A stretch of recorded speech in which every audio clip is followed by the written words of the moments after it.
So this is the Asia Pacific Glaucoma Society session on primary angle closure disease. So we have the top speakers from the world. Dr. Prin from Thailand, who is the president of the Asia Pacific Glaucoma Society. We have Dr. Ong Tin from Singapore. Dr. Mingwan He, of course, he could not make it unfortunately due to the coronavirus outbreak. He is from China.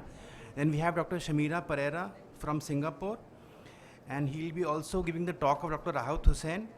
And we have our own Dr. Randomized Sehota, who will be outlining the perspective from the Indian patients. So without much delay, we'll be starting this session. So I'll be giving a brief overview of the current disease classification, and that will be followed by the lecture by Professor Randomized Sehota on the Indian perspective.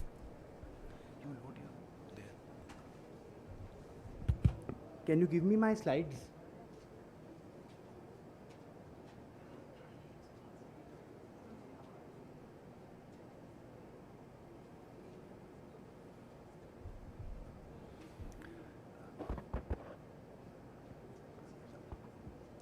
Next one, yeah.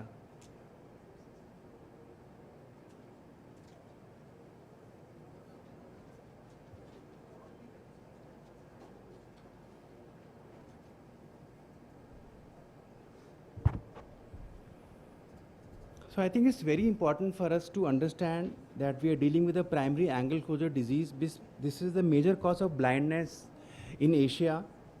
And we often see that it's misdiagnosed as open angle glaucoma. That is because gonioscopy is not performed. So before I go into the classification, it is mandatory to distinguish an open angle versus the angle closure glaucoma. And for that, you require a basic knowledge of gonioscopy, what is an open angle and what is angle closure. So this is a patient, when it comes to patient comes to your OPD, you have to identify whether you can see the scleral spur and the trabecular meshwork. So this is the iris, this is the scleral spur, and this is the trabecular meshwork. So if these structures are visible, then anatomically it's an open angle pathology, and the patient can be medically managed by lasers or by surgery. In contrast, if you see a patient in the OPD who presents to you and you do the gonioscopy, now this is a patient who has presented to you in the OPD. Now see the difference here. The iris has started coming in contact with the trabecular meshwork. There is pigment spattered in the angle.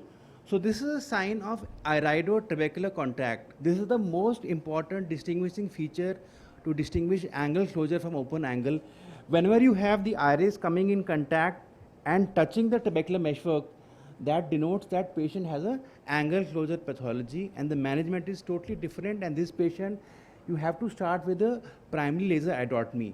The major fallacy we see in treatment in our country is that because gonioscopy is not performed, these patients are treated as open angle glaucoma with the escalating medical therapy, and they also undergo a trabeculectomy. So mind you, whenever you have this iris coming in contact with the trabecular meshwork, that denotes a primary angle closure disease.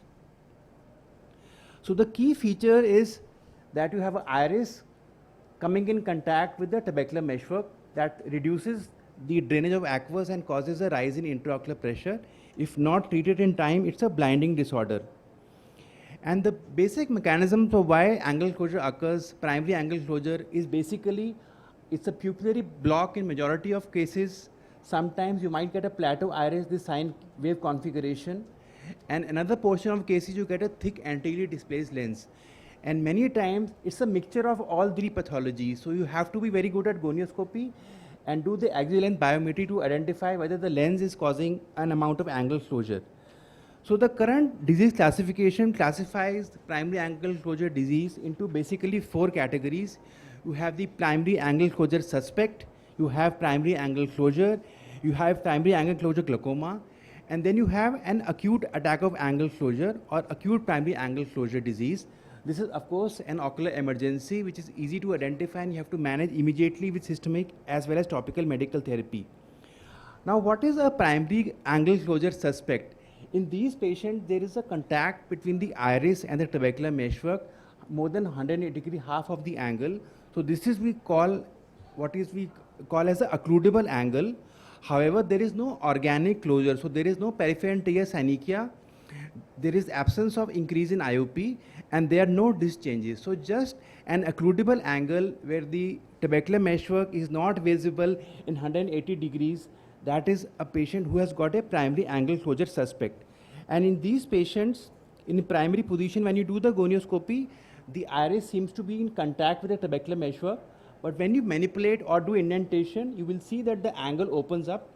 So this is just an occludable angle. The iris is in apposition to the trabecular meshwork, but there is no organic damage. So when you do manipulation, the scleral spur has become visible. So this is just a occludable angle, what we call as primary angle closure suspect. Now the second stage of disease is once you get functional damage. That means there is a iridotrabecular contact, but either there is development of peripheral anterior synechia or there is increase in intraocular pressure.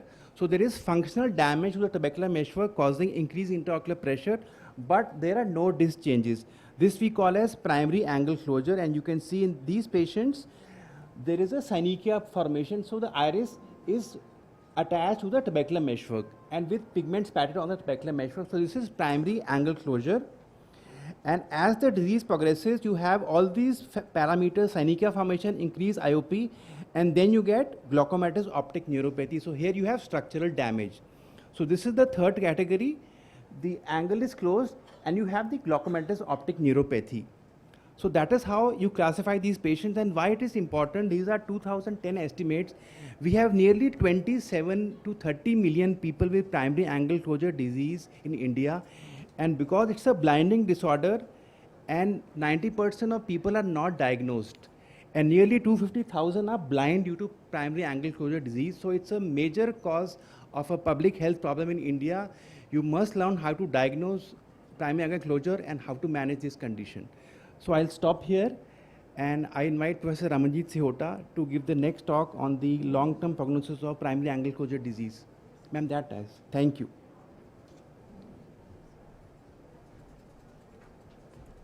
I can just go on to the more important aspects of what we see in India. If I can have my slides. As we've already seen, in India we see it very frequently. We see it as a huge spectrum of presentations, and you can see that you can have a lot of iris changes in the eye, you can have extensive peripheral anterior synechia, you can have a closed angle. But I think what for us is the most sad statistic is that 20% of the patients who come to us are blind in at least one eye by the time they reach a hospital. We have large numbers of suspects, we have large numbers of patients. 90% are advanced by the time they are actually seen by us. 90% also have no insurance or reimbursement. So for us, it is important that we diagnose them as early as possible. And in the diagnosis, I would ask you to please understand what we are diagnosing. To say that in a suspect, basically the trabecular meshwork is absolutely normal. You can see these lovely spaces. Once you start getting some amount of iridocorneal contact, you're ending up with some inflammation, and ultimately the inflammation heals by fibrosis. So you're starting from a suspect with a normal trabecular meshwork and getting to a point where the rise in IOP is because of the trabecular meshwork being involved, and this rise in IOP is what causes the neuropathy. So if we are actually vigilant and catch a patient at the stage of suspect or in a primary angle closure alone, and I would add to the classification that Tanuj said, we must have a separate criteria for primary angle closure with ocular hypertension. Because in these 40 years of actually following primary angle closure glaucoma in India, it is almost inevitable that the pressure has to rise before the glaucomatous optic neuropathy occurs. So if we look at how we manage and we treat them in RP center, I think what I'd like to say is that the primary angle closure suspects, as we'll all discuss in a minute, have very limited indications. Once you do see some evidence of angle closure, please close your eyes and do a YAG, ND-YAG iridotomy in both eyes. Though I have put /phaco, I'll come to that a little bit later. Immediately after the YAG iridotomy has been done, please do a diurnal phasing, maybe 2 or 3 weeks later, to see whether there's any chronically raised pressure. If you already have a chronically raised pressure and it goes above the level of 26, think in terms of lowering it to within the normal range. And once you've got glaucoma, after the iridotomy, treat it with target IOPs as you would for open-angle glaucomas. So in India, we have all the racial characteristics, we have the numbers, so we can see that at least a third of Indians walk around with an angle which is less than 20 degrees and therefore is more prone. This seems to be increasing with age, and all the surveys have shown us that if we look at a combination of PAC and PACG, it's actually more than POAG in India. So when we talk about diagnosing glaucoma in most of the other countries, they talk about optic nerve, IOP, and perimetry. Please remember for us, as Tanuj has been re-emphasizing, that gonioscopy is absolutely important because more than half the patients we see are likely to have angle closure. Once we know that there are different pathomechanisms, again, Dr. Tanuj has said, in India, a study that we've done showed that relative pupillary block occurred as a primary pathology in at least 92%. Exaggerated lens vault, for which phaco is being advocated, was seen in only 8%. Plateau iris configuration, this was an ASOCT, not UBM, was seen only in 7%. So remember that any of them could occur together, and when you do a gonioscopy, please remember that you must use a small height of the beam, because otherwise the moment you touch the pupil, the light touches the pupil, there's going to be a flattening. You can see this convex iris flattening out immediately the light touches the pupil. Again, he's already sort of pointed this out, but the moment you find that you cannot see the ciliary body or the posterior trabecular meshwork, please think of an occludable angle. And when you see an occludable angle, you have to decide what it is. Is it going to cause a rise in IOP? So here you can see a normal angle once the iridotomy has been done. Here you can see a few synechiae and there are no raised IOPs. Here you can see more extensive sort of changes, and again, there is very little rise in IOP. And here you can see the extensive iridocorneal actual adhesions seen in both these pictures, and therefore the IOP is very high. So in suspects, we only treat high-risk patients, all fellow eyes of any diagnosis that you might make in the other eye of PAC, PACS, or PACG. If there's a family history, we would be treating them, patients who require frequent dilation and patients who live in remote areas. So we don't have an actual randomized study done in India, but what we do find is that studies done elsewhere have shown us that if you do an iridotomy in one eye, the angle actually opens, and in untreated eyes, the angle width consistently decreases, and this was only for 18 months, and you can imagine what happens over time. The only study from South India by Ravi Thomas has shown us that in 5 years, 20% or so of the suspects are likely to go into angle closure. Again, just to emphasize, the iridotomy is not done to control IOP. It does not lower mean IOP. All it does is it prevents further pupillary block and therefore fluctuations in IOP that may damage the optic nerve. This is a study you're going to hear more and more about, where they actually looked at thousands of patients who had who were angle closure suspects. They did not find any serious adverse events. They found that the number of untreated eyes that went into angle closure were double those that went into than the eyes that underwent iridotomy. But they have suggested that prophylactic laser iridotomy may not be recommended. However, please note the last line. They excluded all patients who were positive on provocative testing, and therefore those who were likely to actually benefit the most from iridotomy. So please, iridotomy is a good thing for patients in whom there is a high risk of going into angle closure. Primary angle closure without a rise in IOP. So what we do is we see these gonioscopies, we do an iridotomy, 2 weeks later we do a diurnal phasing. With the diurnal phasing, what happens is you know whether the IOP is chronically raised and is there likely to be a neuropathy. We rule out any other pathology, plateau iris, lens exaggerated vault, and then we do a baseline perimetry and imaging and review them every 6 months. What we have seen is that over 5 years, 1/3 of these are likely to show us a rise, chronically raised IOP over time, partly because of aging and partly because there is some baseline trabecular damage. Once they have a chronically raised IOP, and we are saying more than 22 millimeters of mercury with a healthy optic nerve, We followed them up for 7 and 14 years and found that only 5% progressed if we actually kept the intraocular pressure less than 18 millimeters of mercury. Those with smaller discs, which is what most of our angle closure patients have, were more likely to progress. Steroid use was another reason why they progressed. Imaging helps in this category of patients because they do seem to progress very slowly. Acute angle closure is something we don't see that frequently these days, but I think unfortunately in India, most of them reach us late, and therefore we do an acute management with maximal therapy and pilocarpine.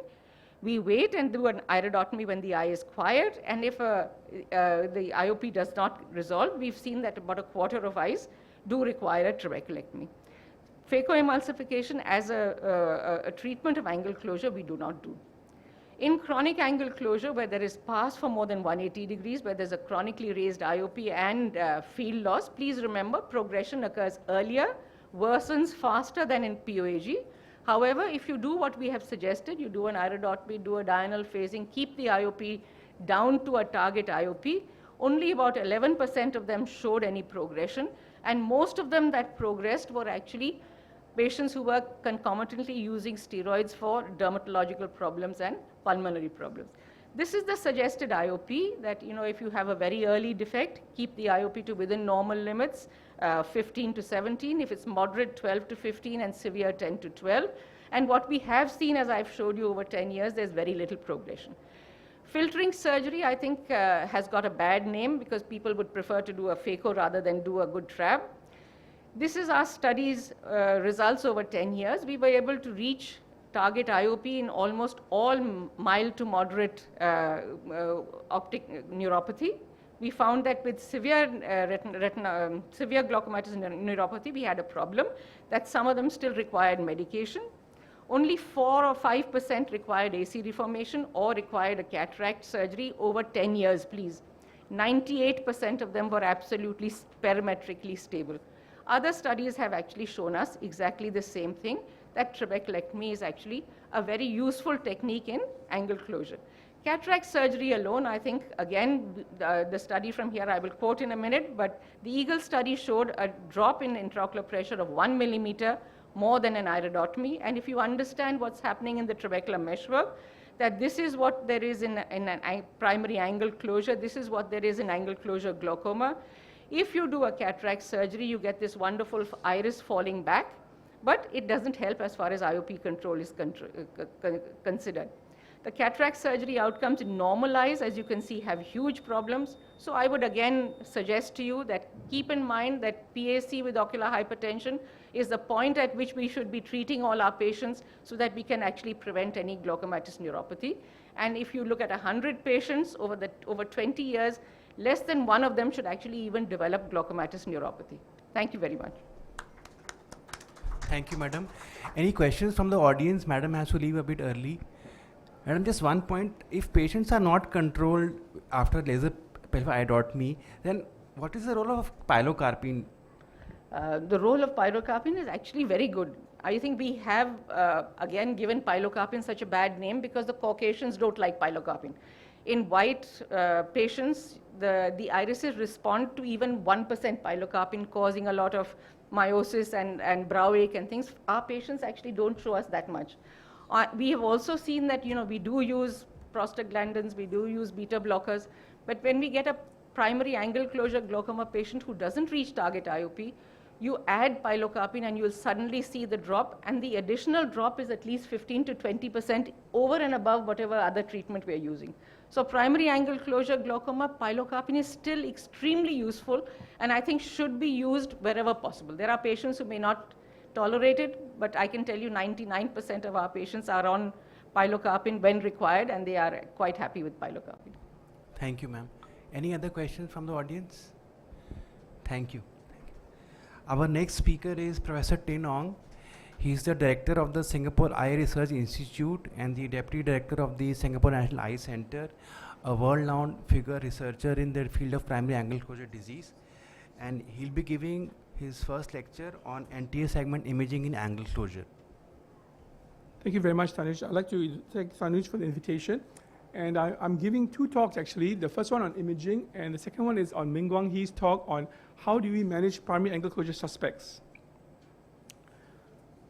So I come from Singapore, and unfortunately there's a coronavirus outbreak, a few cases in Singapore, so better avoid me in the break. Yeah. So you heard from Dr. Tanuj as well as Dr. Seota about angle closure being a different disease from open angle glaucoma, because the angle abnormality is the primary mechanism, and we have to make the right diagnosis by assessing the angle correctly. We've also heard a nice talk by Dr. Tanuj about gonioscopy and how important it is to visualize the angle structures. And really, you know, people make gonioscopy very complicated, but the primary aim of gonioscopy is to determine if the iris is opposed to the trabecular meshwork, and if there's apposition, means that there's contact, and this could prevent aqueous outflow, and this is angle closure. And then, of course, you have to distinguish between appositional and synovial closure. Although gonioscopy should be performed in all patients, we also know that many doctors don't do gonioscopy, or they're not familiar or not confident of their findings. And there are also some issues with gonioscopy, particularly that is subjective and observer dependent. It varies according to your lighting conditions that you use, as well as how you do the gonioscopy and the type of lenses. And of course, you have some training required. So let me give you an overview of anterior segment imaging on how it can be used to supplement your gonioscopy and your angle to make the diagnosis of angle closure. So basically, you can use UBM or OCTs. Let's start with UBM, and UBM is a very useful instrument to look at the angle. It gives you a very good resolution, and importantly, it can look at structures behind the iris, such as the ciliary body and the choroid. And so it is a nice way of looking at the angle, but the problem is that you need a good technician to do the UBM, and sometimes it's not so easy to do it, and it can take a bit of time. So in a busy clinic, most of us cannot order a UBM for every patient. OCT has been around for more than 10 years, and just like in the retina, it is a non-contact way of looking at the angle, and the older device was the Visante, and now we have the Cirrus. So I think Zeiss has stopped selling the Visante, and now they have a Cirrus, which comes with an external adapter, so the retinal OCT can be used for the anterior segment. And similar images are obtained by both the Cirrus and the Visante. So in the OCT, the problem is you need to have some kind of a subjective analysis of the image to determine if there's angle closure or not. And really, you have to see, is there apposition between the iris and the angle structures, as in this picture, which is very obvious. But one of the problems with OCT is that in most of the cases, you can't image the trabecular meshwork, so we have to guess where the trabecular meshwork lies. And it's easy, practically, you follow the inner line of the cornea and the sclera, and where they meet is the scleral spur. And we know that the trabecular meshwork lies just anterior to the scleral spur. So this is the landmark to use to determine if there's angle closure on imaging. So here, for example, you can follow the inner layer of the cornea and sclera. They meet here. So this is the scleral spur, and there's obvious iris contact anterior scleral spur. So you assume that that's where the meshwork lies, and this will be a case of angle closure. In some cases, you can't tell. So for example, here, it's all smooth, and there's no like a indentation or reflection point, and then it becomes a little bit difficult to tell. In Singapore, we're interested in automated grading of these images, and rather than trying to be subjective, because some of my clinician colleagues say, "Ayo, I don't know how to interpret the images, can you help me?" So we have developed like a machine learning algorithm to automatically tell in green if it's open, or in red if it's closed. So this is a way that we think will be helpful for clinicians, but this has not been adopted yet by Zeiss. We can also make measurements of the angle, but really, in practical terms, we don't have time to do it in our clinic.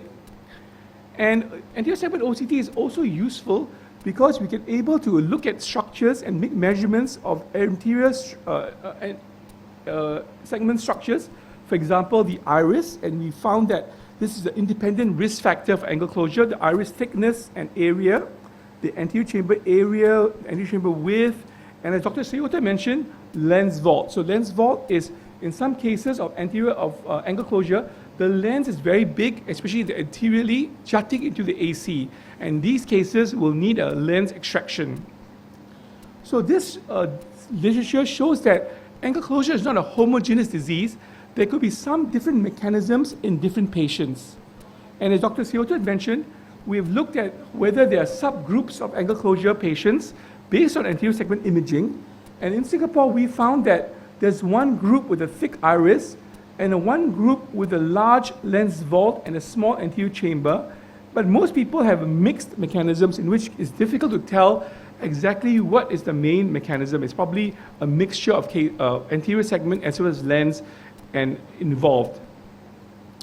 So we brought this forward and tried to develop an algorithm to look at various measurements to see if you make all these measurements, can it improve your diagnosis of angle closure compared to gonioscopy?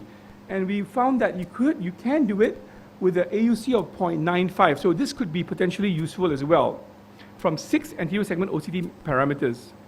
And we then developed an automated way of doing this, and we compared it to our, as I told you earlier, our earlier automated machine learning device.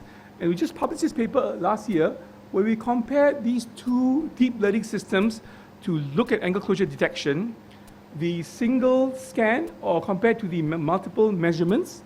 And we found very similar results, which was surprising. Sorry.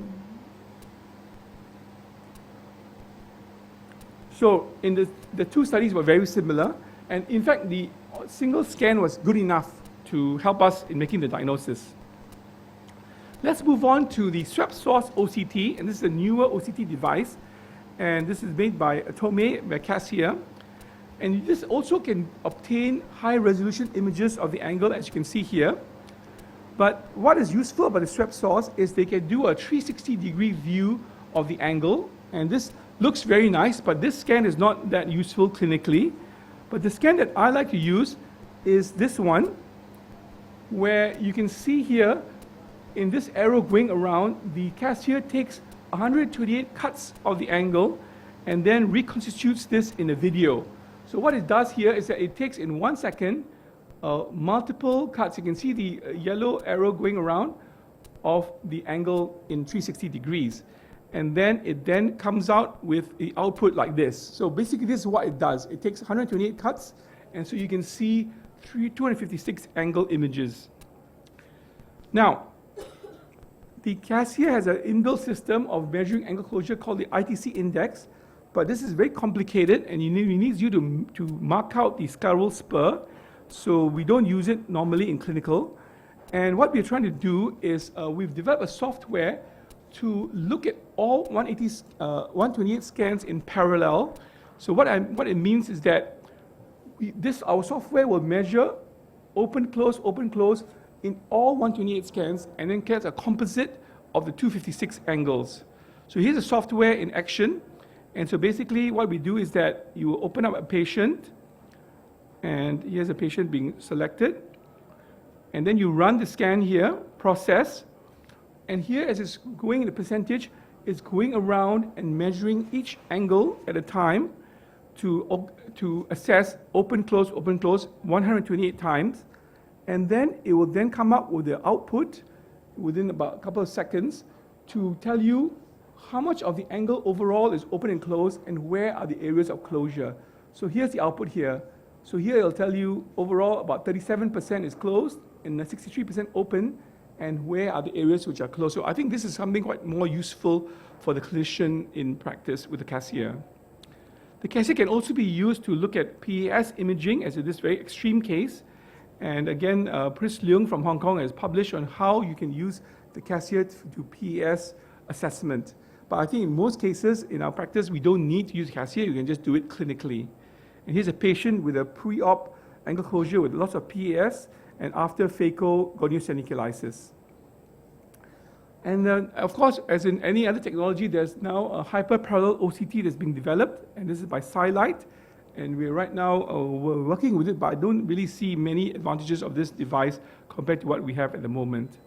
Finally, about angle photographic methods, there's a NIDAC has an angle photography method where it's like a light contact in the eye, and it takes a 360-degree angle photograph, as you can see here, and then you can then look at the angle photograph. So, but really, it's a new device, and we don't know how useful it is for, it's a way of imaging the angle with a photographic method. In Singapore, we've tried to develop a cheaper device called a gonio pen, and this is something like a very light contact next to the slit lamp device, which you can attach to the eye, and you can obtain images like a gonio photograph, but it's without any bright light. So this is another cheaper way we think it can be produced for a few $1,000s.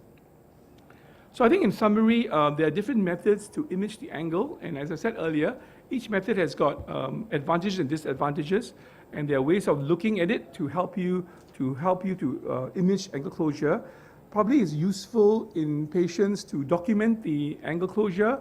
You can show the patient what the patient has, they understand what is happening, and also it can be useful to look at changes over time. And I think for us, I'm trying to develop ways to make it more automated and easy for the clinician to use without much interpretation. So I'd like to acknowledge here my colleagues who work with us on angle closure. Thank you for your attention.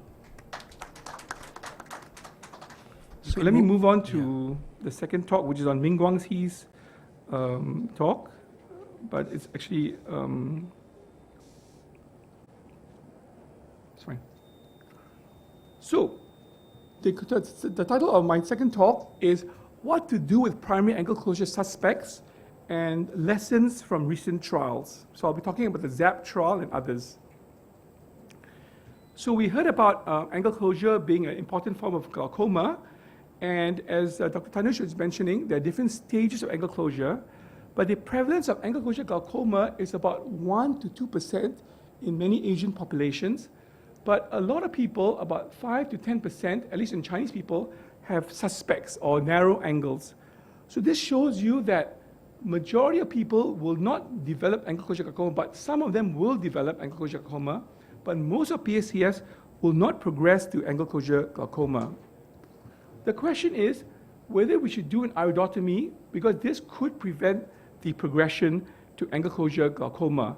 But who should we do the iridotomy on, and what is the risk versus not of doing it versus not doing it?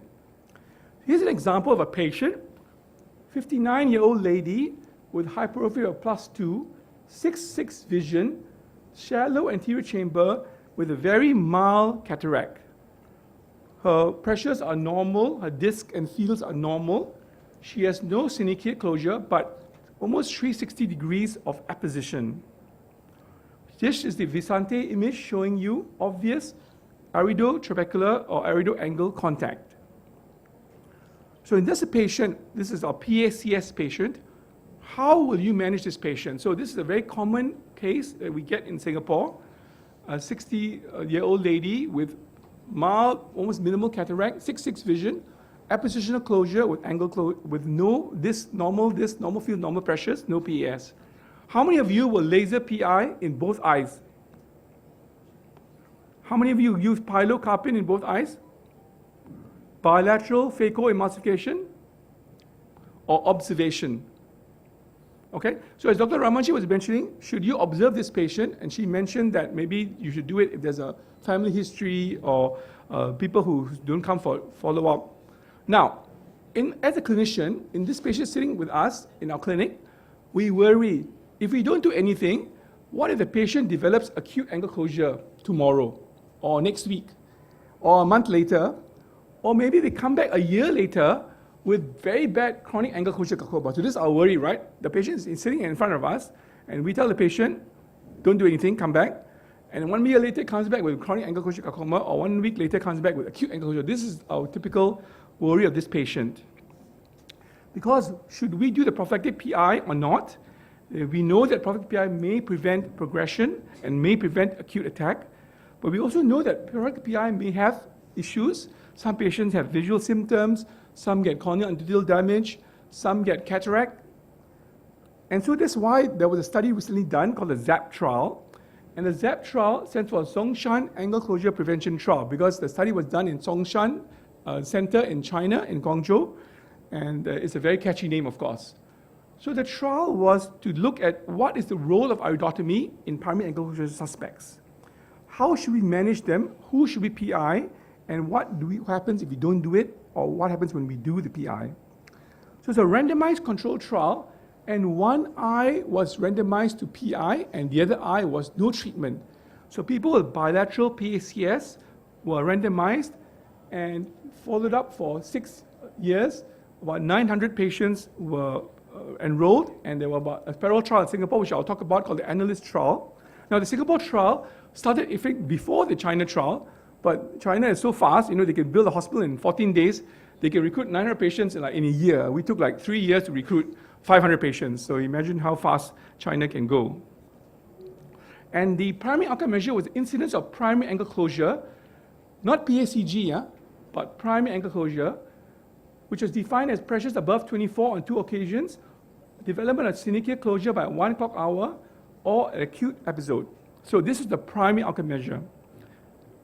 And the average age was 59 years old. There were more females. And as I said, the follow-up was 65 years. And very good follow-up rates, about 35% completed all 6 years, Now, this outcome measure, and the outcome in the 72 follow-up was 4.9 per 1,000 eye years in the iridotomy group, compared to about 8 per 1,000 eye years in the control group, so 19 against 36. And this was, of course, significant, but surprisingly low. Now, what is this 1,000 eye years? People are very confused by it, but roughly 2% progress in the LPI group and about 4% progress if we did nothing, So this was the rough results over 6 years. Now, of course, if you did a PI, they reduced your risk by about half, or 50%, and there was no long-term adverse events identified in terms of the iridotomy group. Now remember, the primary outcome measure was not glaucoma, but PAC, and most of the people who had PAC had synechial PAC, and some with high IOP. There were very few cases of acute angle closure. So what it shows was that, wow, the risk of nothing was quite low, 4% in this study, and this was very surprising because, as Dr. Siota mentioned, Ravi Thomas' study showed 22% progress in 5 years in India. But here it was only 4% progress without doing anything, and by doing the PI it was 2%, so it reduced the risk by half. So of course, on a programmatic level, on a population-based level, they will not recommend PI for everybody, because it's not valid. But that doesn't mean that, it doesn't mean that it affects you as individual, your own patient, It's on a population level, they don't recommend PI. Singapore study found, this is unpublished, 10% progressed without doing anything, and then versus 5% after PI. So again, low results, but also not so high, but higher than the China study. So 4 to 10 and 2 to 5, so a little bit higher. And we don't know why that is higher in Singapore, but it could be because in Singapore we recruited people who were from the hospital, where China recruited people in the community. And again, the outcome measure was PAC, and there was only 2 people who had acute attacks. So now you should ask yourself, is it applicable to India? Because Chinese population, may not be applicable to India. And yes, it's probably true, but we don't know what's the data for India. But certainly, we think that in Chinese are maybe higher risk because they're much more, glaucoma prevalence could be higher. Now, perhaps it's a younger population. Now, maybe the mean age is 59 years. Now, it's important because we didn't recruit people with very significant cataracts. Now, if they have significant cataracts, it's simple. You take out the cataract, right? So we are not so interested in those in the 70s and 80s because these people have cataract with narrow angles. The solution is cataract surgery. So this is the people who have younger but no cataract, right? And this is what we worry about in those cases. As I mentioned, you have the first example, 59-year-old patient, no cataract, 6/6 vision. This is the group we're worrying about. And here again, as I said, the community versus hospital recruitment is there. So has ZAP affected management of PACS? So now for me, in my practice, I will tell the patient, okay, we have good data now from a Chinese population, at least in Singapore and in China. If you have PACS sitting today and you don't do anything, you may progress maybe 5 to 10%. If you do the iridotomy, you reduce your risk from maybe 2 to 5%, So this is one way of counseling the patient, and let the patient decide, do they want to take the risk or not, Because you can't tell the patient, no, don't do anything, just observe, because Remember, some people develop acute attack, and you don't have a case coming to you in a lawsuit after a few years with a chronic angle closure glaucoma. Patient came to you earlier, didn't do anything, for example, right? So you have to do the correct counseling and discuss the patient, the options. Observation versus laser. As I said earlier, if the patient's got cataract, it's no problem. Just ask them to do the cataract surgery. Now, some patients will tell me, Doc, I don't know what to do, You tell me what to do, right? So that's a bit more difficult, okay? Because if the patient is not willing to take the risk, then perhaps, just do the PI, right? Because some people don't understand, they just don't understand what is risk, okay? But I think you have to discuss with the patient, right? So who should go for the PI? And as Dr. Shahihota mentioned, those who need regular dilation, family history, maybe poor access, definitely, okay? Symptomatic. So those who say they have intermittent headaches, pain, just do the PI, right? Because you don't know. This could be intermittent acute angle closure, or people who have, of course, PAC, PACG, acute angle closure, fellow eyes, this is clear. They all must go for PI. But here I'm talking about those with PACS. These are the people who definitely should go for PI. But the rest, you have to discuss the options with the patient, say there's good studies now that show you the results, and let the patient decide on what to do, for whether to do the PI or not. So in summary, I think the recent trials have shown low risk of progression in PACS, giving you the patient an option of observation, and of course discuss the risk of the patient. If in doubt, do the laser PI. If you have a cataract, of course, remove the cataract. I'd like to acknowledge here the groups, my colleagues involved in the study, as well as the group from the ZAP trial in Hong Kong. And I'd like to invite you to Kuala Lumpur for the Asia Pacific Glaucoma Congress. Thank you. Thank you. Next, I would like to invite Dr. Shamila Pereira to speak when to remove the lens in primary angle closure disease. Thank you very much for the kind introduction. So you've already heard how Prof. Tin Ong has explained how we've gone about looking at the correct management of PACS eyes. Now, what I'm going to talk to you about is the next quandary. What do you do about eyes with PAC and high pressure and those with PACG? Which is the better treatment? Is it lens extraction, or is it laser, or is it laser PI? These are my financial disclosures, none of which are relevant for this meeting. Now, it's very impressive to have so many of you here on such an important topic. And as you know already, that primary angle closure glaucoma is a leading cause of irreversible blindness. And we know that the crystalline lens has a major mechanistic role. So lens extraction of a clear lens might be the useful initial treatment. We know already that if there's a cataract, that's the right treatment already. There's no argument about that. But what about when there's a clear lens? Well, there's already some evidence for this, even from AIMS here. This is a study by Tanuj Dada, and it shows you the impressive effect of clear lens extraction in reducing the IOP, widening the anterior chamber angle, and reducing the need for hypertensive medications. The IOP went down from 27 to 13 in this particular series of 44 eyes in PAC cases post-LPI. Our study, which I'm going to show here, which we were involved with in a small degree, was originally set out by Professor Azura Blanco.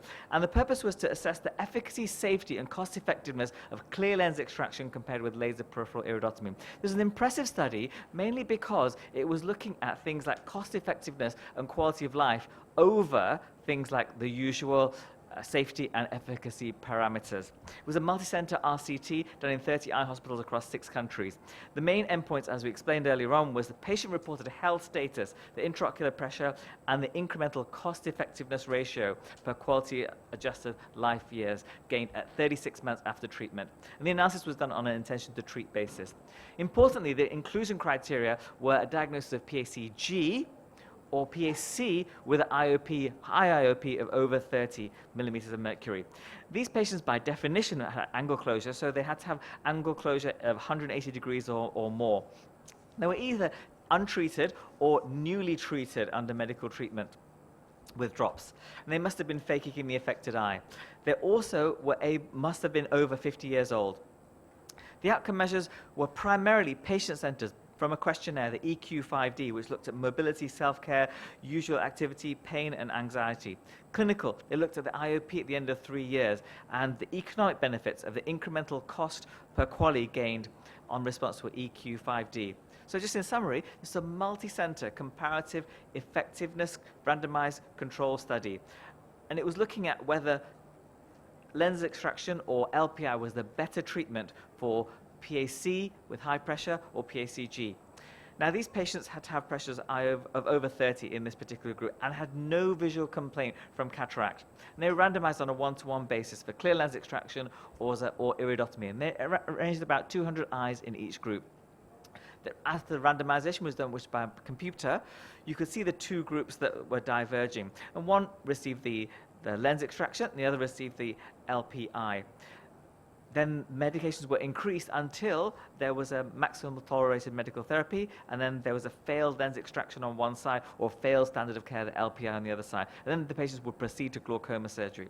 So to look at the results. Now, looking at the results from the quality of life perspective, you can see that there was a benefit of those having the clear lens extraction at the 36 time point period. A small benefit, but definitely significant. Also, you can see on IOP reduction, you can see a benefit for the clear lens extraction. It's only 1 millimeter of mercury difference, but it's statistically significant at the 36-month time point. Now, looking at the effect of medications, again, it was beneficial to the clear lens extraction group compared to the LPI group. Now, looking at the additional glaucoma surgeries, you can see in the LPI group, there was several having lens extractions later on, and you can see that 6 patients had a trabeculectomy. Some had an eye stent and 1 had an RMED tube. This compares to just 1 patient having a trabeculectomy in the clear lens extraction group. If you look at the visual acuity differences, you can see again there was a benefit for the clear lens extraction group, which is a bit of a surprise because you thought they'd had no visual problems. However, even at that stage, there were probably some small amount of cataract appearing that by removing that, rendering the patient emmetropic, they were able to get some improvement in their visual acuity. There were complications in the clear lens extraction. Thankfully, not very many. There was only 1% of PCRs in that group. And in the laser peripheral iridotomy group, you can see that there was a predilection for formation of cataract, 12 patients. So, in summary, what can we talk about the results of this study? You can see that the clear lens extraction increased the vision by 3 letters in the ETDRS chart. So, in fact, although they were visually there was no visually significant cataract, they were having some problems due to a thicker lens at that age group. Of course, that may be a small but clinically irrelevant finding. The other thing was that 61% of patients required further management in the LPI group versus just 21% in the clear lens extraction group. So again, all benefits for the clear lens extraction group. So it sounds like everything's pointing to this being the better treatment. Visual field-wise, there was no statistical difference between the two groups, but of course this wasn't powered to detect those changes. And there were several cases where there was missing data as well, so that's another point that we need to bear in mind. The complications were very small, but of course this was done by experienced cataract surgeons who were very fortunate to be trained well to do these difficult cases as well. Of course, in a general population of cataract surgeons or other surgeons, then the results may not be so good. In terms of cost effectiveness, you can see that it was an incremental benefit of having these clear lens extraction. If you look at the bar of £20,000 per year as being something that will be the barrier to having something done, you can see that there was generally a predilection towards the clear lens extraction, and this got better and better over time. But of course, this very much depends on the population tested. They only looked at the results from the UK when they were looking at cost effectiveness. And the results may vary from country to country. Obviously, looking at countries with a lower GDP per head, then it will be a slightly different equation that's involved there. The other thing is that we've seen earlier on that there are several mechanisms of block in angle closure. There's not just the pupillary block, but also plateau iris type syndrome and also lens factors as well. And if you can imagine that the clear lens extraction gets rid of 2 of those but doesn't get rid of the plateau iris situation. In Asians as well, there's multiple levels of block which may not be relieved simply by doing the clear lens extraction. Also, it's difficult to tell which eyes do have a lens problem. For example, it's hard to assess the lens vault or assess if the lens is spheriphakic just on the slit lamp. Some of our imaging modalities may help us with that. The other thing is that as the lens grows in size, it doesn't necessarily lead to a decrease in vision, but it does lead to an increase in the lens vault. And we showed in one study that maybe doing a ASOCT could delineate those patients who have a large lens vault, and those cases where the vision is maybe not so good, maybe pushing the patients towards a lens extraction as opposed to a LPI. So in summary, this is a very good pragmatic design study with a large sample size with low attrition rates. They also had a lot of variation in diversity, Caucasian eyes and Asian eyes, and there was a very good randomization procedure by computer. There was masking of the outcomes, and it was a double-blind study. However, there were certain limitations. There's loss of data, especially on gonioscopy, which we would have loved to have seen. And there was no real looking at the difference between Asian eyes and non-Asian populations. So just in summary, what is the benefits of a phaco in primary angle closure disease? Well, it gets rid of the lens, and we know that the lens has an important pathogenic part, and evaluating the lens component is not easy. It does improve the vision for our patients. This is a rare thing in the lives of a glaucoma surgeon, to improve the vision of our patients, so we might as well take it now. And fortunately, the risks are low. We can target the patient for emmetropia and reduce their astigmatism, and potentially even give them multifocality now with modern-day cataract surgery. Good visual acuity is not a good arbiter of when to choose LPI, and I think we've got to the answer about this controversial situation of a clear lens extraction. Sometimes it might be difficult for the doctor or the patient to get their head around this idea of performing surgery on an otherwise normal lens. And more importantly, there is an opportunity now also to add on procedures. For example, you can add on a phaco plus goniosyneculasis or a phaco plus trabeculectomy. And these are things that you might be doing for the more advanced cases of PACG. Some studies have shown that, of course, a simple phaco may not control the pressure to such a low level enough that you will get no progression in those advanced PACG eyes. But there's an opportunity with this cataract extraction to do add-on procedures. So the take-home message is, one good quality trial may not be enough to change policy. However, I think we can clearly see there were some benefits of clear lens extraction, albeit somewhat small, in patient-reported and clinical factors. There was also an absence of serious safety issues, a safe procedure to do. And the consistency of the results with relation to previous studies in this regard is also well taken into account. So this study was successful in promoting the use of clear lens extraction as a first-line treatment for PACG and PAC with an IOP over 30 in that particular 50-year-old and over age group. Of course, these results may not be so easily extrapolated to different groups. But of course, there was the very strict criteria of entry and the inability to extrapolate some of those results to different populations, especially regards to cost effectiveness, which is very much country-based. There's also inclusion bias. These patients who enrolled were quite willing to have the clear lens extraction. Some patients clearly wouldn't. And of course, there was lots of data loss. The cataract surgeons were also very experienced, and this leads to some of these best-case scenario results. Thank you very much. I'd like to introduce you to the APCRS study, the APS conference in Singapore next year as well. I'll be moving on to the next talk as well, straight after, for Rahat Hussain, who is unfortunately unable to be here.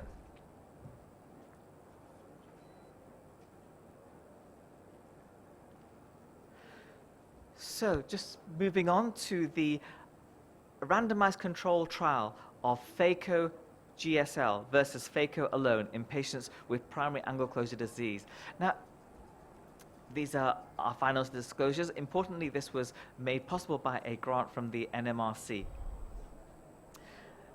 Many of you may have come across goniosyneculasis. It's the ability to remove PAS from the angle using a particular gonio lens and a spatula. You can see that in this gonio picture intraoperatively, you can see the spatula being put into the angle to peel down the PAS. This is an area that's required a lot of interest recently, and you can see the amount of publications growing, especially in the last few years. This is because there's been a bit of a difference of opinion about this area, about how we treat these eyes. How useful is phaco GSL versus a simple phaco? Well, a simple phaco actually does a really good job. And you can see this summary statement from the AAO when they looked at the usefulness of phaco in itself. And you can see that it brought the pressure down very dramatically. And in this combination study that looked at 495 patients with long follow-up of 16 months, you can see that a simple phaco reduced the IOP by 30% and glaucoma medications by 58%. So that, again, difficult results to improve on. There's been a few studies of RCTs in this particular area of GSL, but they've not been conducted very well. For example, this one is particularly quite small. It only requires a follow-up of 2 months. So this looked at, again, the effect of goniosynechilitis with phaco in patients with medically controlled chronic angle closure glaucoma. And you can see that comparing phaco GSL with simple phaco, there was no difference in the IOPs. Another study, again, small study, only 23 eyes in the phaco GSL group and 20 in the phaco group, with just 6 months follow-up, showed that, again, the IOP differences were not significant. The number of anti-glaucoma medication reduction, however, was significant. So there's a difference of opinion. Is it worthwhile doing phaco GSL, or is a simple phaco good enough? And this is what this study set out to look at. So it looked at patients having these 2 surgical procedures in cases of PAC or PACG with at least 90 degrees of PS. This could be continuous or intermittent. And these had to have high IOPs, over 21 on drops. And also, obviously, the presence of cataract. This was an international multi-center RCT involving several countries from around the Asia-Pacific region. And the follow-up was done for 12 months. The investigators, importantly, were masked to the main outcome measures of treatment. The methodology were looking mainly at clinical outcomes. The IOP was the main thing, and they were looking at patients over a follow-up of 1 day, 1 week, 1 month, 3 months, 6 months, and 12 months. Post-operatively, the patients were given a little bit of Diamox straight after the operation and standard post-op medications. And patients were given extra medications if there was inadequate IOP control, or if there's a deterioration of visual field, or the patients were getting adverse side effects or symptoms to warrant a change in the medications. Importantly, the inclusion criteria were the patient had to be over 30 years old, had a diagnosis of PAC or PACG, and have high pressure. They also had to have PAS over 90 degrees and a lens opacity that was deemed sufficient to be causing decreased vision in the opinion of the surgeon and the patient. The patient was able to give informed consent. Of course, we did not use patients who had very advanced disease, were on warfarin, and had other medical or ocular problems. Main outcome measures were IOP at 12 months, and successful IOP at 12 months was considered if the IOP was between 5 and 21 and had a reduction of IOP of at least 20% from their baseline IOP, and also they were not on drops. Standard complication rates were also collected during the study. The patient baseline characteristics were similar between the phaco group and the phaco GSL group in an important number of criteria, such as the baseline IOP, number of medications, the Schaefer grading, PAS, the split between PAC and PACG, and the axial length. These are the results of the study that show the effect of phaco alone in blue and the effect of phaco GSL in green. As you can see, the error bars overlap each other and the curves are really quite similar. When you look at it in a little bit more detail, comparing the 12-month results versus baseline, you can see that there is a difference between the two, but it's not statistically or clinically significant. Same goes for the drops as well. Although the amount of IOP lowering was quite an important amount, at about 6 to 7 millimeters of mercury. Now, when you look at that important definition of success, how many are meeting that with the phaco alone? 53%. How many meeting it with the phaco GSL? 58%. So although it looks like it's better for the phaco GSL, this was not considered statistically significant. So it's exactly the same. If you look at complications, these were all very similar in terms of the phaco group versus the phaco GSL group. So in summary, both procedures lowered the IOP, and there were no real differences between them. Why is this a surprise? Well, the results actually were quite swayed by the two different centers that provided many of the cases. These two centers were from Vietnam and from Singapore. Now, in the Singapore cohort, the GSL was far more successful, whereas in the Vietnam group, phaco was more successful. And because these two studies were the two largest contributors to the numbers, these really could sway the results quite a lot. The baseline IOP in Vietnam was 27, as opposed to 17 in Singapore. So you can imagine that it was much easier to achieve a success in the Vietnam group rather than in the Singapore group. But that still doesn't explain how in the Vietnamese group, phaco outperformed phaco GSL in this group of patients. Now, the other reason why there could be just no difference is because PS does recur at 12 months. And we did another study, an imaging study, which looked at the recurrence of PS over 12 months in these patients who've undergone phaco GSL. It would recur in those places where the PS was removed, not in other places. Also, phaco itself does a good job of removing some of these small PAS. So could it be that we didn't go far enough? Could it be that the next step needed is a iridoplasty to control the pressure better in the longer term? Also, there was a difference in the split of the diagnoses. You can see that amongst all the patients, there was a preponderance of PAC in the phaco GSL group. And in the Singapore group, there was quite a lot of eyes that had no APACs, but still not significantly enough. So in summary, both phaco and phaco GSL lowered the IOP about 30% of patients with primary angle closure disease. Approximately half of the patients ended up with a pressure of under 21 and a 20% reduction of IOP and off all their drops at 1 year. Adjunctive GSL does not seem to have additional IOP lowering effects. This is probably the best study that's been done in its class to find out if this is true or not. Notably, both studies are safe, done with an experienced population. Could it be that we should be using iridoplasty as an additional thing in the future to hold those pressures down by keeping the PS from reforming? Thank you very much. I'd like to invite to APACRS later this year. Thank you very much. Thank you, Shamira. Very nice presentation. And it's an honor to invite the next speaker, Dr. Prin from Thailand. He's a world-renowned glaucoma specialist and currently the president of the Asia Pacific Glaucoma Society. And he's been very kind to organize the joint symposium with the All India Ophthalmic Society. So welcome, Prin. We look forward to hearing you. Thank you. Thanks, Professor Tanuj Dada, for helping organize our Asia Pacific Glaucoma Society to have this joint session with the All Indian Ophthalmology Society. This is really the first time. My role is to share with you on the role of mix in primary angle closure disease. I come from Bangkok, Thailand. I have no financial interest to disclose. You have heard enough about surgical intervention for medically uncontrolled PACD, which is primary angle closure disease. We know that tabeculectomy, even for long times ago, that perhaps is not the best way to attack, to treat angle closure. And even from the publication from Cairns, which is so many years ago, that there are numerous operations that can relieve increased intraocular pressure in chronic simple glaucoma. But by creating channel for the subconjunctival drainage for aqueous humor for all subject to high complication rate. So it has been known, it has been suggested for a long time ago.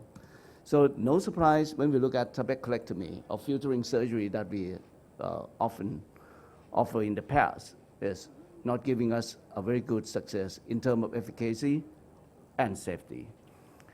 That's why the lens extraction that we have heard become so big and even become bigger after this EAGLE study. So it's a very big deal. Either we do corneal synecholysis or not, or combine the surgery is not. This is the randomized controlled trial that's all been done in Hong Kong. So they show that if you do combine phaco and tabeculectomy filtering surgery, there are more post-op complications. So no surprise because it has been even suggested a long time ago. So the next thing is if we can achieve some IOP lowering and able to cut down complication, would that be nice? So that when mixed or minimally invasive glaucoma surgery coming out, it will be nice to look at this, whether these are viable option or not. And we know that there are so many mixed devices. But we know that some of these devices could be added once the angle is widened. If the angle is close, then most of this mix doesn't work. Or the angle surgery doesn't work because the angle will be closed. We have to widen the angle, either remove the lens first. It may be used earlier as it is safer. It could reduce some dependencies of the medication and it could restore the physiologic outflow. However, there's no good evidence to justify using mix as a routine.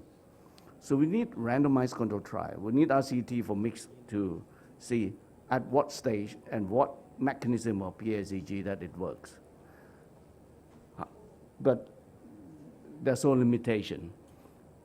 There are limits in publication, the lack of long-term, lack of head-to-head comparison, lack of cost-effectiveness data, and lack of study standardization. So at the moment, we have incomplete knowledge. What is the real role of mix in PSEG?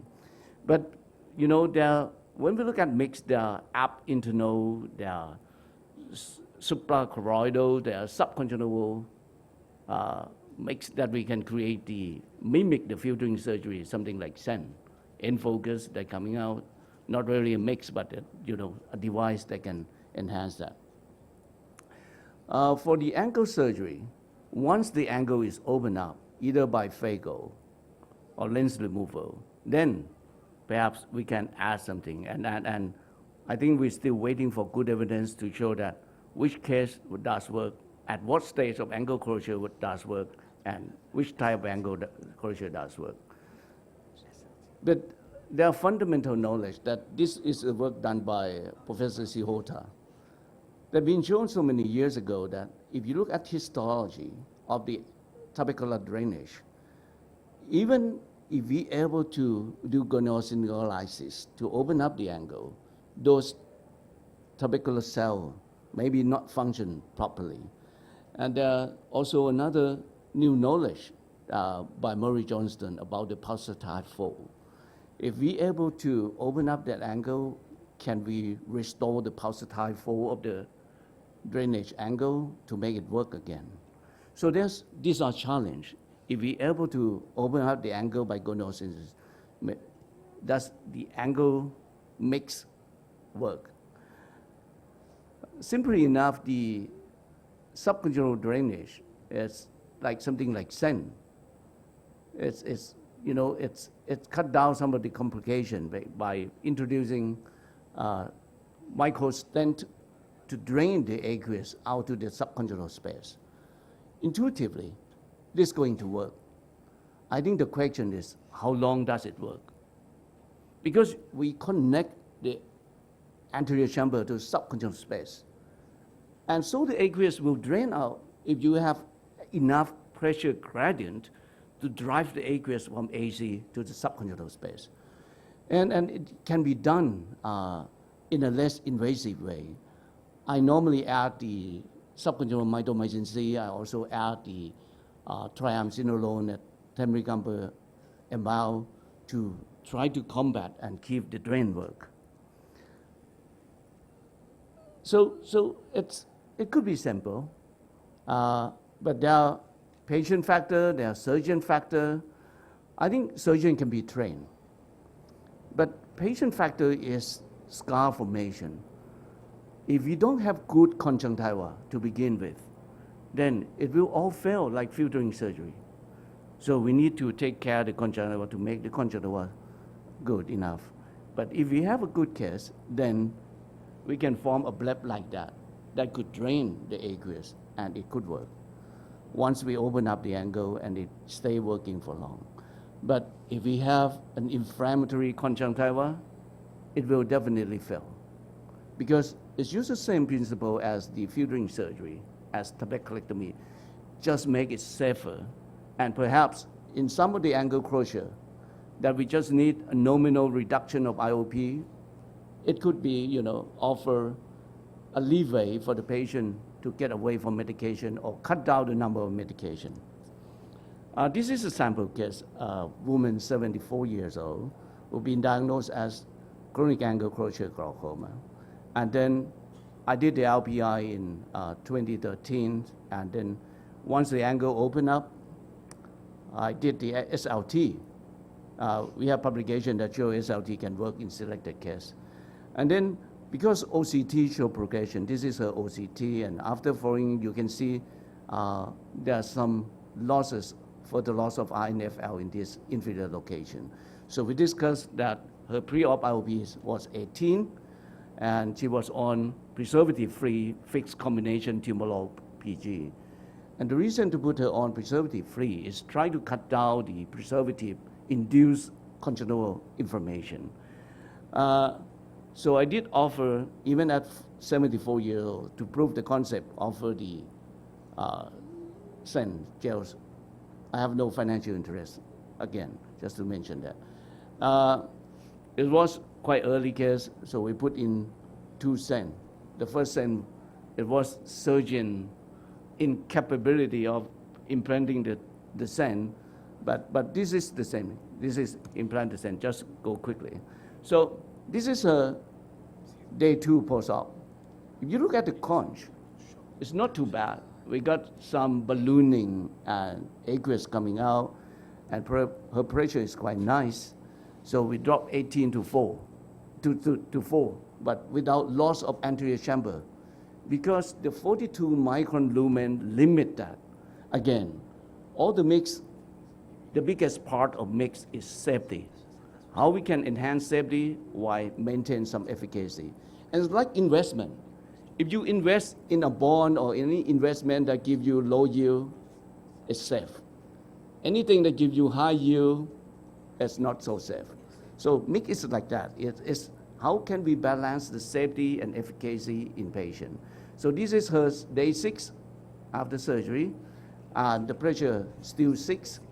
Remember, this is a patient who's been on medication for some time, and this is week 6, and we can,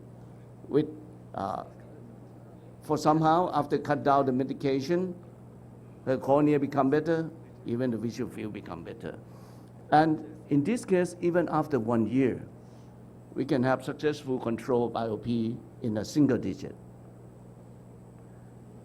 And the better thing about that is, if you look at the refraction doesn't change much. If you look at the K doesn't change much. What tell me is that if we have to offer phago with toric IOL or even with a multifocal IOL in a good case that have minimal damage, this is possible. It's not possible with the filtering surgery because we create a bleb and the bleb change all the K readings and everything so when we look at mix, I think in a good case, it offers better post-op refractive stabilities. And it's possible for us to perhaps looking at if we have to implant some of the toric lens or even multifocus lens in those mild cases. Filtering does not offer stable refraction like this.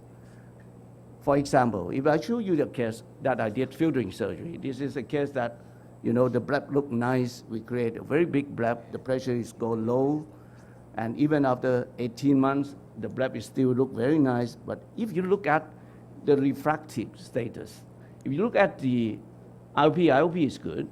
If you look at the cylindrical power and its axis, you see at day 4, at 3 weeks, 4 months, 6 months, 1 year and 18 months, they all change all the way. So we cannot offer any toric lens if we combine phago with filtering surgery.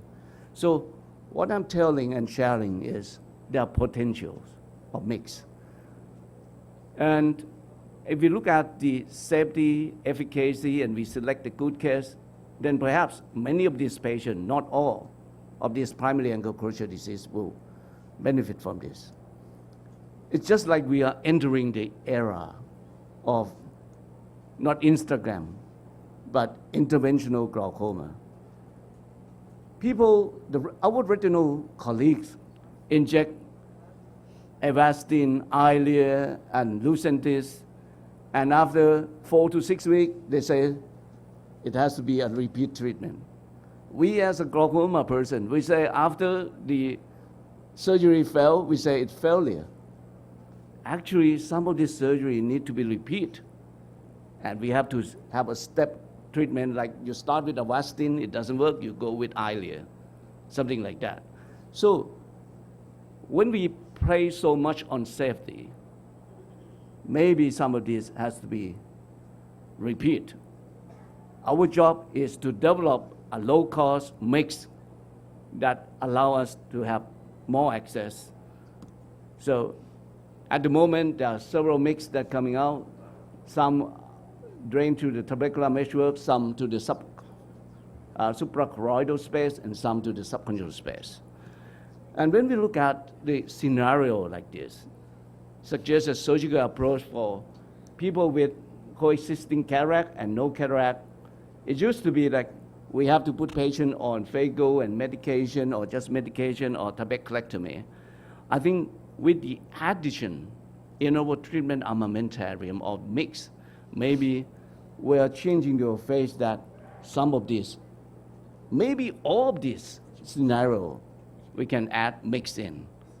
So in consideration of choosing mix, I think there's a few things to look at. One is the angle and the conjunctiva. The second thing is the target IOP that we want to reach. Thirdly is the visual outcome, and then the economic aspect. In the US, some of these people, some of the patients get so many stents at the angle. But, you know, I'm come from Thailand. We are in India. I don't think we can do this. So we need to find, when we consider what is the target pressure, how low and how long we want to keep the pressure down. Because some of our patients just want to have a temporary depressurize of the eye to get the eye safe, especially in those who have, you know, acute attack, that we can perhaps get the pressure down nicely, safely. When we look at the data, at the current available data, you can see that there are so many mix here, and there are ways that, you know, I will not go through all the detail. But for example, one of the study, this is done by Ike Ahmed, looking at the gelatin microstent with the stent in open and angle closure as a retrospective, and they seem to conclude that it also worked quite well, but with some limitation on angle closure. So in summary, in conclusion, when we look at the role of mix in primary angle closure disease, I think there are lots of potential. We, as a surgeon, has to just pick up who can benefit from that safety and efficacy.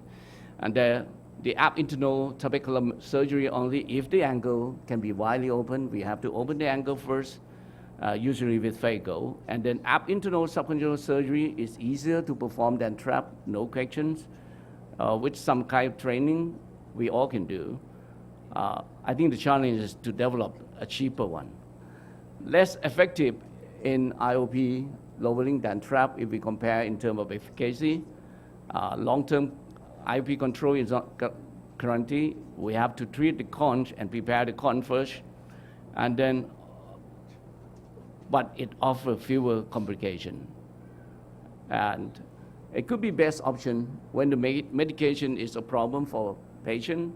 Our patient forget to take medication, they never take medication, they're not on time, and causing an issue. But if money is not an issue, it's less relevant, cost is less relevant. Okay, so in selected patients that we see in our clinic, there are patients that are ready to go this route. And if it fails, then we go to the next step. I would like to invite you all to our Asia Pacific Glaucoma Congress in Kuala Lumpur this year, in August.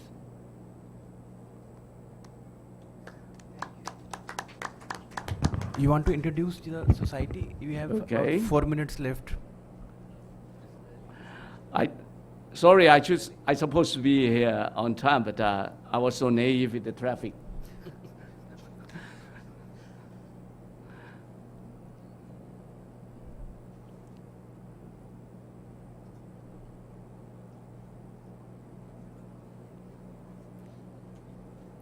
The Asia Pacific Glaucoma Society is formed by the merger of the AIOC2020 Glaucoma Society, the Southeast Asia Interest Group, and then the Asian Angle Crochet Glaucoma Club. So we have a long history. But I just give you a brief introduction, and I again thank to Professor Tanuj Dada for,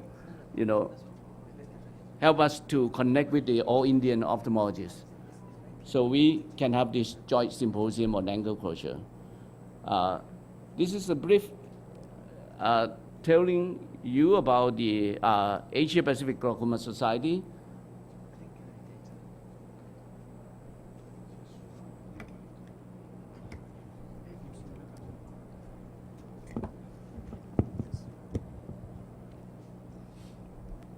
Dr. Guru Satinder can join us on the dais. Okay, our website is apglaucomasociety.org. If you go to the website, and I'll invite, you are all inclusive in Asia Pacific Glaucoma Society. This is the first page of the website. It's all the committee that is doing is we don't get paid. And I think our mission is, our wish is that we want to get, when you think of glaucoma, you think of Asia Pacific Glaucoma Society, at least in our Asia Pacific regions. The mission is simply to promote excellence in the diagnosis and care of patients with glaucoma of all types, at both individuals, communities, and eliminate glaucoma blindness in our regions. And we have mission to try to make educational resources and connect and initiate collaboration like the All Indians, and also we want to facilitate programs that can help these people. These are the congress that we have done. There are 4 congresses, and the 5th congress is this year in Kuala Lumpur. So we have congress in Bali, in Hong Kong, in Chiang Mai, Thailand, in Busan, last 2 years, and this year in KL. We also have collaboration with with other society. This year, we have All Indians, we have the European Glaucoma Society. Also, last year we have a joint symposium with the American Glaucoma Society. And we have developed educational resources that you can download and use in teaching or educate yourself or your staff. This is one of the samples. This is the Asia Pacific Glaucoma Guideline, which is spearheaded by Professor Tin Ong and the group that developed. This is our 3rd guideline, and as a member you can have free download. We also have course like Mix, that hand-on course that organized and plan to get it organized in several places in year to come. So I think that's a brief introduction. I would like to invite all of you to visit our website, join us, and if you have any good idea how we can help make glaucoma care better, develop anything of educational resource, any kind of organizational works, please contact us. Thank you. Thank you, Tanuj. Prin. And we conclude the Asia Pacific Glaucoma Society session here. I thank all the speakers and the audience, and we move on to the IC by Dr. Guru Satinder Singh.